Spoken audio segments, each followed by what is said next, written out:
পাত্র নির্বাচনের ক্ষেত্রে মেয়ের বাবা হিসেবে পাত্রের কোন কোন দিক লক্ষ্য করা জরুরি?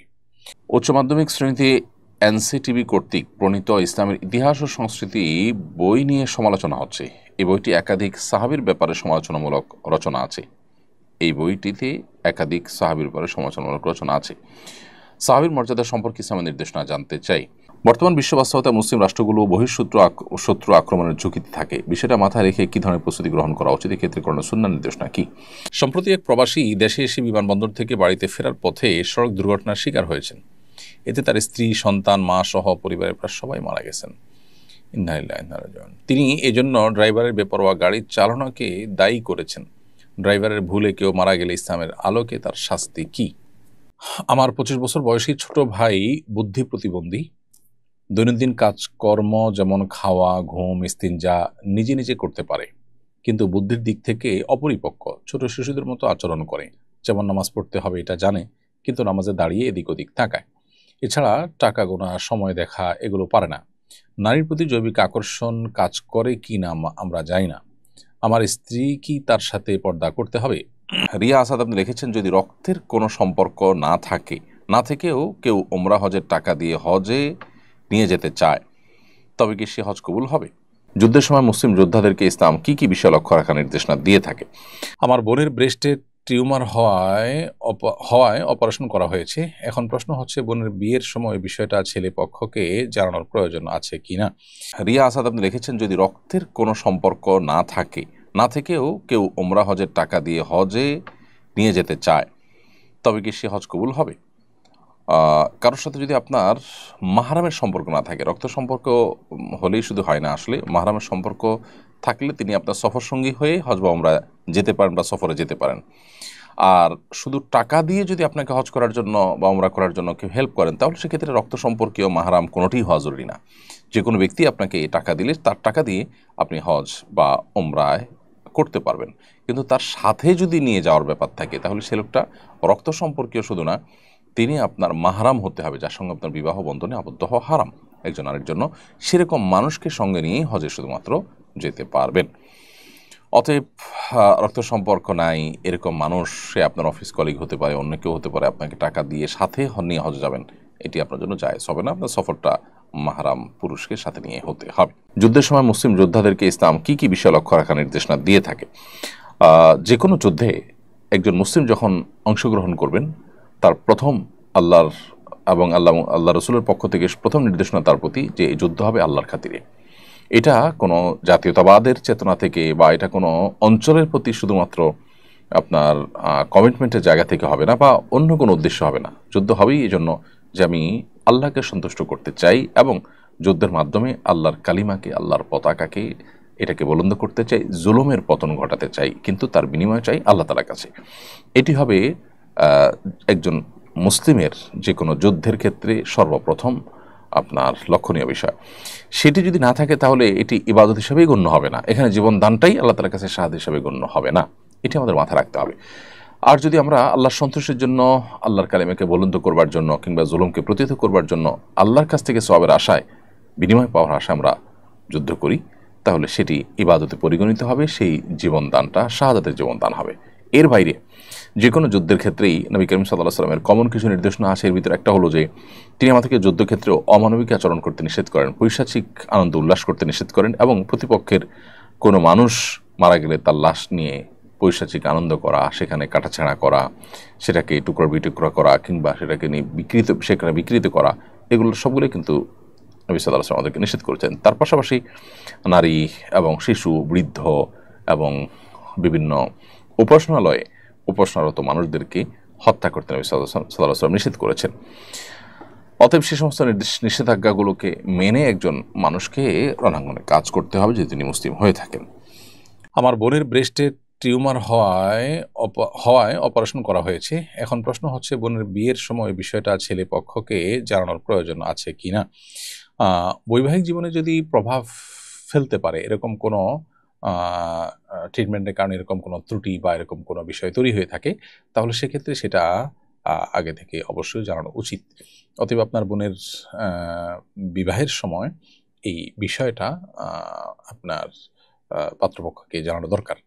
তা না হলে পরবর্তীতে ভুল বুঝাবুঝি তৈরি হতে পারে, বিবাহ ভাঙার দিকে যেতে পারে, যেটা কারোর কাছেই আসলে কাঙ্ক্ষিত বা প্রত্যাশিত কোনো বিষয় নয়। সাধারণ রোগ যদি হয়ে থাকে, যে রোগের কারণে আসলে বৈবাহিক জীবনে কোনো প্রভাব ফেলার কথা নয়, তাহলে সেক্ষেত্রে সেটা জানানো জরুরি না। পাত্র নির্বাচনের ক্ষেত্রে মেয়ের বাবা হিসেবে পাত্রের কোন কোন দিক লক্ষ্য করা জরুরি? অনেক মানুষ পাত্র নির্বাচনের ক্ষেত্রে সর্বপ্রথম দেখে পাত্র সম্পদশালী কিনা। অনেক প্রসিদ্ধ বুজুর্গ আলেমকেও এমন করতে দেখা যায়। এ ব্যাপারে আপনার মন্তব্য জানতে চাই।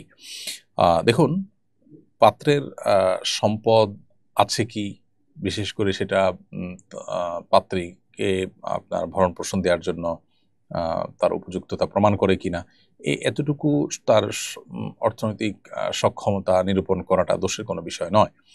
কিন্তু যদি শুধুমাত্র টাকাটাকেই অগ্রাধিকার দেওয়া হয় এবং ওইটা দেখেই শুধু বিয়ে দেওয়া হয়, তাহলে সেক্ষেত্রে সেটা অবশ্যই ত্রুটিপূর্ণ বিষয়। একজন ইমানদারের যে দৃষ্টিভঙ্গি, সেটি এমনটি হওয়া উচিত নয়। এক্ষেত্রে আপনি যেমনটি বললেন যে কোনো বুজুর্গ আলেমকে এমন করতে দেখেছেন, আসলে আপনি যাকে বুজুর্গ আলেম বলছেন, তিনি যদি বাস্তবেই এমন করে থাকেন, তাহলে আদৌ তিনি বুজুর্গ আলেম কিনা, নাকি আপনি আপনার ধারণা বললেন যে তাকে বুজুর্গ আলেম বলছেন। মূলত নবী করিম সাল্লাল্লাহু আলাইহি ওয়াসাল্লামের প্রসিদ্ধ যে হাদিস আছে, সেই হাদিস আমাদের সামনে রয়েছে। তিনি বলেছেন যে তুনকাহুল মারআতু লিআরবা, সাধারণত 4টি বিষয় দেখে মেয়েদেরকে বিয়ে করা হয়। এই বিষয়গুলোর মধ্যে থেকে একটা হলো লিমারিহা, তার সম্পদ দেখে; ওলি হাসাবিহা, তার বংশ মর্যাদা দেখে; ওলি জামালিহা, তার সৌন্দর্য দেখে; ওলি দিনিহা, তার ধার্মিকতা দেখে।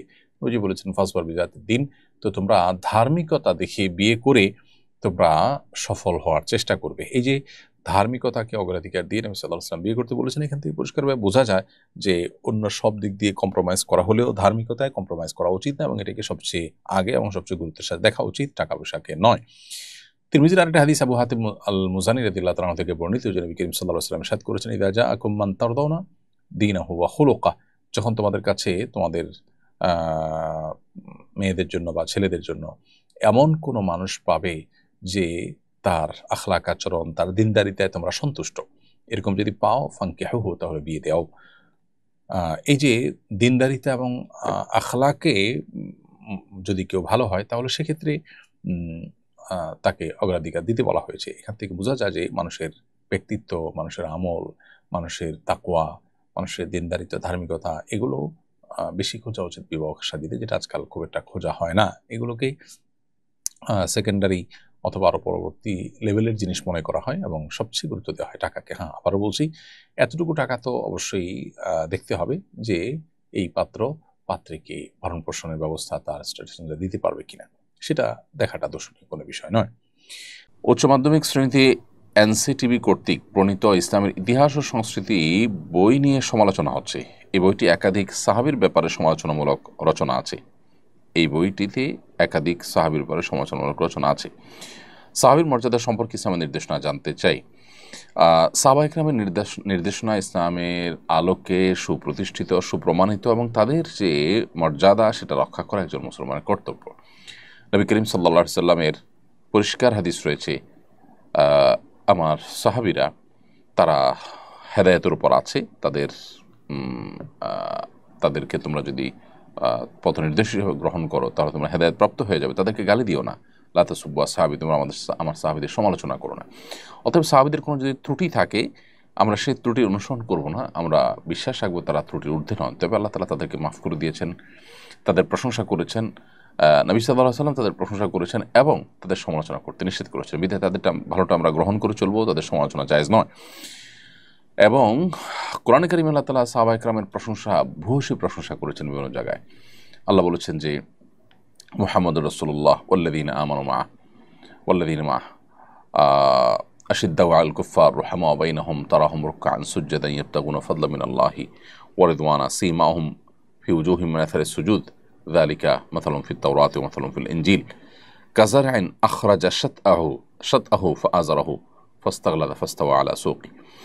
এই যে মুহাম্মদ রাসূলুল্লাহ ওয়াল্লাযীনা মাআহ, এই আয়াতে আল্লাহ তাআলা সাহাবীদের কথা বলেছেন যে মুহাম্মদ আল্লাহ রসুল, ওয়াল্লাযীনা মাআহু আশিদ্দাউ আলাল কুফফার, এবং যারা তার সঙ্গে আছেন তারা কাফেরদের উপরে কঠোর, পরস্পর তারা বিনম্র, একে অন্যের প্রতি দয়ালু। তারপর তাদেরকে সবসময় দেখবেন রুকুতে, সিজদাতে তারা আল্লাহর সন্তুষ্টি শুধু আশা করে, এবং তাদের সিজদার আলামত তাদের চেহারায় ফুটে ওঠে। আর অনেক প্রশংসা আল্লাহ তাআলা তাদের করেছেন। আল্লাহ বলেছেন রাদিয়াল্লাহু আনহুম ওয়া রাদু আনহু, তাদের প্রতি আল্লাহ তাআলা সন্তুষ্ট হয়েছেন, তারা আল্লাহর প্রতি সন্তুষ্ট হয়েছেন। নবী সাল্লাল্লাহু আলাইহি সাল্লাম বলেছেন উহুদের বদর যুদ্ধে অংশগ্রহণকারী সাহাবীদের ব্যাপারে,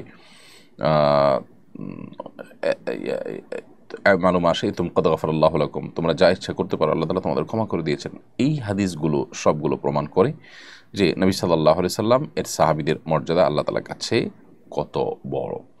তো এই জন্য আমাদের কর্তব্য হবে আল্লাহ রাব্বুল আলামিনের এই নির্দেশনা এবং নবী সাল্লাল্লাহু আলাইহি ওয়াসাল্লাম হাদিসগুলোকে মাথায় রেখে সাহাবায়ে কেরামের সমালোচনার বাইরে থাকা। সাহাবায়ে কেরামের ব্যাপারে কোরআন ও সুন্নাতে আরও ভুরি ভুরি হাদিস রয়েছে। আব্দুল্লাহ ইবনে মাসউদ রাদিয়াল্লাহু তাআলা আনহু বলেছেন, মান কানা মুস্তান্নান ফালইয়াস্তান্না বিমান কদ মাত, যে ব্যক্তি আদর্শ হিসেবে গ্রহণ করতে চায় কাউকে, সে যেন যারা মারা গেছেন, অর্থাৎ তাঁর সময় যারা মারা গেছেন তারা হচ্ছেন সাহাবী, তাদের যেন তাদের যেন আদর্শ অনুসরণ করে। উলাইকা আসহাবু মুহাম্মাদিন সাল্লাল্লাহু আলাইহি ওয়াসাল্লাম, তারা মুহাম্মদ সাল্লাল্লাহু আলাইহি ওয়াসাল্লামের সঙ্গীরা ছিলেন, সাহাবীরা ছিলেন। কানু খায়রু হাযিহিল উম্মাহ আবরুহা কুলুবান ওয়া আমাকুহা ইলমান ওয়া আকলুহা তাকাল্লুফা, তারা এই উম্মতের সবচেয়ে শ্রেষ্ঠ মানুষ ছিলেন, তাদের অন্তর ছিল সবচেয়ে পবিত্র, সবচেয়ে এলেমের দিক থেকে তারা গভীর ছিলেন, জ্ঞানের দিক থেকে, এবং লৌকিকতার দিক থেকে সবচেয়ে কম ছিলেন তারা। তো এই যে হাদিসগুলো, এই হাদিসগুলোর আলোকে সাহাবায়ে কেরামের সমালোচনা কোনো ইসলামের ইতিহাসের বইয়ে থাকতে পারে না, সংস্কৃতির বইয়ে থাকতে পারে না। মূলত এনসিটিভি দীর্ঘদিন পর্যন্ত সেখানে বই পুস্তক রচনার জন্য, বিশেষ করে আপনার আমাদের নিচের দিকের বাচ্চাদের বই পুস্তক রচনার ক্ষেত্রে এমন কিছু লোককে সেখানে প্রশ্রয় দিয়ে রেখেছে, এবং এমন কিছু লোক এনসিটিভির উপরে আপনার নিজেদের প্রভাব বিস্তার করে রেখেছে যে যুগ যুগ ধরে তাদের বিরুদ্ধে, বছরকে বছর তাদের বিরুদ্ধে আলোচনা করেও কোনোভাবে তাদেরকে নড়ানো যায়নি। ইসলাম শিক্ষা এবং ইসলামের ইতিহাস বইয়ের লেখার ক্ষেত্রে এমন এমন লোক রাখা হয়েছে যাদের মধ্যে এমন লোক আছে যারা হাদিস অস্বীকার করে, হাদিসকে স্বীকারই করে না, যারা মুসলমানই না, এরকম লোককে রাখা হয়েছে, এবং যাদের ইসলাম শিক্ষার কোনো ব্যাকগ্রাউন্ডের মানুষ তারা না, এরকম আনাড়ি মানুষজনকেও রাখা হয়েছে দুর্ভাগ্যজনকভাবে। একটি দেশের যদি উচ্চ মাধ্যমিকের যে আপনার পাঠ্যক্রম, সেটা প্রণয়ন কমিটিতে যদি এ ধরনের লোক থাকে, বা কর্তৃপক্ষ যেরকম দায়িত্বজ্ঞানহীন আচরণ করেন, তাহলে সেক্ষেত্রে সে দেশের আসলে ভবিষ্যৎ প্রজন্মের জন্য ভালো কিছু আশা করা কঠিন। এজন্য এনসিটিভিতে দীর্ঘদিন থেকে ঝেঁকে বসা ভূত দূর করাটা খুবই গুরুত্বপূর্ণ। আমি আশা করব যে যথাযথ কর্তৃপক্ষ সেটি খেয়াল করবেন। বর্তমান বিশ্ব বাস্তবতায় মুসলিম রাষ্ট্রগুলো শত্রু আক্রমণের ঝুঁকিতে থাকে। বিষয়টা মাথায় রেখে কী ধরনের প্রস্তুতি গ্রহণ করা উচিত, এক্ষেত্রে কোরআন ও সুন্নাহর নির্দেশনা কি? কোরআন কারীমে আল্লাহ তাআলা আমাদেরকে পরিষ্কার নির্দেশ করেছেন, ওয়াইদু লাহুম মাসতাতা'তুম মিন কুওয়া, তোমরা তাদের জন্য, তোমাদের শত্রুদের জন্য প্রস্তুতি গ্রহণ করে থাকো। এতে কি হবে, আল্লাহর দুশমন, তোমাদের দুশমন যারা আছে তাদেরকে তোমরা সতর্ক করতে পারবে, তাদেরকে তোমরা বার্তা দিতে পারবে, তারা ভীত সন্ত্রস্ত থাকবে তোমাদের উপরে।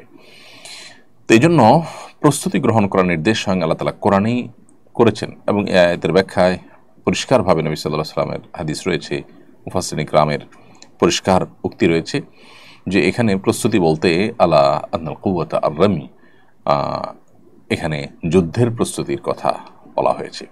অতএব সেটি করাটা গুরুত্বপূর্ণ, আমাদের সেটা করতে হবে। বিশেষ করে আমরা প্রত্যেকটা মানুষই, বিশেষ করে যারা মুসলমান, তারা তাদের জীবনকে আল্লাহর উদ্দেশ্যে নিবেদন করা এবং শাহাদাতের মৃত্যুর তামান্না করা, এটা তাদের জীবনে অন্যতম স্বপ্নের জায়গা। আজকের পৃথিবী আমাদেরকে জেহাদকে আমাদের কাছে এমনভাবে তুলে ধরেছে যে জেহাদ মানেই, বা আল্লাহর জন্য লড়াই করা মানেই হলো সন্ত্রাস, নাউজুবিল্লাহ। যার কারণে অনেক মুসলমানও আমরা দ্বিধাদ্বন্দ্বে ভুগি এ ব্যাপারে, এবং আমরা বিভ্রান্তিতে পড়ে যাই, অনেকে ঈমান হারা হওয়ার মতো অবস্থায় চলে যাই। এটা ঠিক যে জেহাদের নামে যদি কেউ অন্যায় করে, সন্ত্রাস করে, সেটা তো সন্ত্রাস অবশ্যই নিষিদ্ধ। বাট জেহাদ যদি এই যে আপনার জেহাদ, যে কোরআন সুন্নাহ যে জেহাদের কথা বলেছে, সে জেহাদ যদি হয়তো সেটা কেন সন্ত্রাস হতে যাবে? সেটাকে শুধু বিশ্বাস করা নয়, বরং আল্লাহ শক্তি, সামর্থ্য, তৌফিক, সুযোগ দিলে সেটাতে সামিল হয়ে শাহাদাতের মৃত্যু এটা কামনা করা, এটা বরং ঈমানদারের জন্য গুরুত্বপূর্ণ। বিধায় এসব বিষয়গুলোর আলোচনা পর্যালোচনাও এটা জেহাদের অংশ। বিধায় সেটা আমাদের মধ্যে থাকতে হবে। এটা যদি না থাকে তাহলে সেক্ষেত্রে আমাদের আজকে যে দুরবস্থা দেখতে পাচ্ছি মুসলিম মিল্লাতের, সেটি আরও বাড়তেই থাকবে। আমার 25 বছর বয়সী ছোট ভাই বুদ্ধি প্রতিবন্ধী, দৈনন্দিন কাজকর্ম যেমন খাওয়া, ঘুম, ইস্তিনজা নিজে নিজে করতে পারে, কিন্তু বুদ্ধির দিক থেকে অপরিপক্ক, ছোট শিশুদের মতো আচরণ করে। যেমন নামাজ পড়তে হবে এটা জানে, কিন্তু নামাজে দাঁড়িয়ে এদিক ওদিক তাকায়। এছাড়া টাকা গোনা, সময় দেখা এগুলো পারে না। নারীর প্রতি জৈবিক আকর্ষণ কাজ করে কি না আমরা জানি না। আমার স্ত্রী কি তার সাথে পর্দা করতে হবে? যদি বুদ্ধি প্রতিবন্ধী হয়ে থাকে আপনার ভাই, তাহলে সেক্ষেত্রে নারীর প্রতি তার আকর্ষণ আছে কিনা এই জিনিসটাকে বিভিন্নভাবে পরখ করা যেতে পারে এবং সেটা নিরূপণ করে তার উপরে আপনার এখানে করণীয় ঠিক করতে হবে। যদি নারীর প্রতি তার আকর্ষণ থাকে, তার যদি আকর্ষণ বোধ থাকে এবং নারীর গোপন যে বিষয় আছে সেই বিষয়গুলো যদি সে বুঝে, তাহলে সেক্ষেত্রে তার সাথে পর্দা করতে হবে। আর যদি সেগুলো না বোঝে, তাহলে সেক্ষেত্রে তার সাথে পর্দা না করলে চলবে। আল্লাহ তাআলা বলেছেন, আবিত্তাবিঈনা গায়রি উলিল ইরবা মিনার রিজালি আও বিত্তিফলিল লাযীনা লাম ইয়াযহারু আলা আওরাতিন নিসা। যারা মেয়েদের গোপন বিষয়গুলো বা মেয়েদের স্পেশাল বিষয়গুলো সম্পর্কে যাদের তেমন কোনো ধারণা নেই, সেরকম ছোট বাচ্চা, শিশু, অবুঝ, তাদের জন্য শরিয়ার পর্দার বিধান প্রযোজ্য নয়। তো এক্ষেত্রে আপনার ভাই এর পরিস্থিতিটা কি সেটা আপনাকে নানাভাবে পরখ করে বের করতে হবে। যদি আপনি সেটা একান্তই বের করতে না পারেন এবং সন্দেহ থাকে, তাহলে সেক্ষেত্রে সন্দেহের ঊর্ধ্বে ওঠার জন্য পর্দা করাটাই হলো শ্রেয় এবং উচিত। সম্প্রতি এক প্রবাসী দেশে এসে বিমানবন্দর থেকে বাড়িতে ফেরার পথে সড়ক দুর্ঘটনার শিকার হয়েছেন। এতে তার স্ত্রী, সন্তান, মা সহ পরিবারের প্রায় সবাই মারা গেছেন। ইন্না লিল্লাহি ওয়া ইন্না ইলাইহি রাজিউন। তিনি এজন্য ড্রাইভারের বেপরোয়া গাড়ি চালনাকে দায়ী করেছেন। ড্রাইভারের ভুলে কেউ মারা গেলে ইসলামের আলোকে তার শাস্তি কি? খুবই দুর্ভাগ্যজনক একটি বাস্তবতা যে আমাদের দেশে সড়ক দুর্ঘটনা এত বেশি হয় এবং সড়ক দুর্ঘটনায় মৃত্যু, আহত হওয়ার পরিমাণ এত বেশি যে পৃথিবীর খুব কম দেশেই সম্ভবত এরকম দুর্ভাগ্যজনক পরিস্থিতি আছে। তো এটা সত্য যে চালকদের বেপরোয়া গাড়ি চালানোর দায় এখানে অনেক বেশি, কিন্তু এর পাশাপাশি আরও অনেক কারণ আছে। অবকাঠামোগত ত্রুটি, আমাদের আইনের ত্রুটি, আইনের প্রয়োগ না হওয়া, এই জাতীয় অনেক কারণ রয়েছে, যে কারণগুলো আসলে সড়ক দুর্ঘটনা বেড়ে যাওয়ার বা সড়ক দুর্ঘটনা অনবরত ঘটতে থাকার অন্যতম প্রধান কারণ। ড্রাইভারের ত্রুটির কারণে যদি অ্যাক্সিডেন্ট হয়ে থাকে, যেমন তিনি অসতর্কতা অবস্থায় ড্রাইভিং করেন, অথবা নির্ধারিত গতিসীমার চেয়ে বেশি চালান, অথবা নেশা করে তিনি ঘুমের ভাব নিয়ে গাড়ি চালিয়েছেন বা ঘুমের ভাব নিয়ে গাড়ি চালিয়েছেন, এরকম যদি হয়, তাহলে সেক্ষেত্রে সেটা কতল বিসবাব বা এমন হত্যার আওতায় পড়বে যেটা আসলে কোনো ব্যক্তি কোনো হত্যার জন্য কারণ হলো। সেরকম যদি হয়, তাহলে সেক্ষেত্রে এই ড্রাইভারের উপরে দিয়ত ওয়াজিব হবে, রক্তপণ ওয়াজিব হবে। রক্তপণ হলো 100 ওঁটের মূল্য, এইটা তাকে দিতে হবে মৃত প্রত্যেকটা ব্যক্তির এগনিস্টে এবং বিপরীতে। তার দেওয়ার ক্ষমতা না থাকলে সে জেলে থাকবে, এবং তার যে অ্যাসোসিয়েশন আছে, তার যে ফ্যামিলি আছে, তারা সবাই মিলে সেটা দেওয়ার ব্যবস্থা করবে, আর না হলে সে জেলে থাকবে। আর ড্রাইভারের কোনো ত্রুটি যদি না থাকে, তাহলে এটাকে সাধারণ বিপদ হিসাবে, নসিবে ছিল আসমানি বিপদ হিসাবে এটাকে ট্রিট করা হবে, এবং ড্রাইভারের উপরে সেক্ষেত্রে দিয়ত বা কাফারা কিছুই আসবে না। আমাদের দেশে অবশ্য সড়ক দুর্ঘটনা হলেই চোখ বন্ধ করে ড্রাইভারের উপরে দোষ চাপানোর একটা প্রবণতা আছে, যদিও এখানে কি ঘটেছে ঠিক আমরা জানি না। হতে পারে এখানে বেপরোয়া গাড়ি চালানোটাই ছিল প্রধান কারণ, সেটা তদন্ত করলে বেরিয়ে আসবে। দিয়ত যেটা, রক্তপণ যেটা, সেটা 100 ওঁট অথবা 10,000 দিরহাম অথবা 1,000 দিনার, 3টা অপশন রয়েছে। তো 100 ওঁটের যে ব্যাপারটা, এটাই এখন প্রতিষ্ঠিত এবং পরিচালিত, বিশেষ করে মিডল ইস্টে, সৌদি আরব সহ অন্যান্য যে দেশগুলোতে কোরআন এবং হাদিসের আলোকে বিচার কার্য পরিচালনা হয়, সে সমস্ত দেশগুলোতে এখন 100 ওঁটের মূল্য দিতে হয় মানুষের জীবন হানির জন্য যদি কেউ দায়ী হয়ে থাকে তাহলে।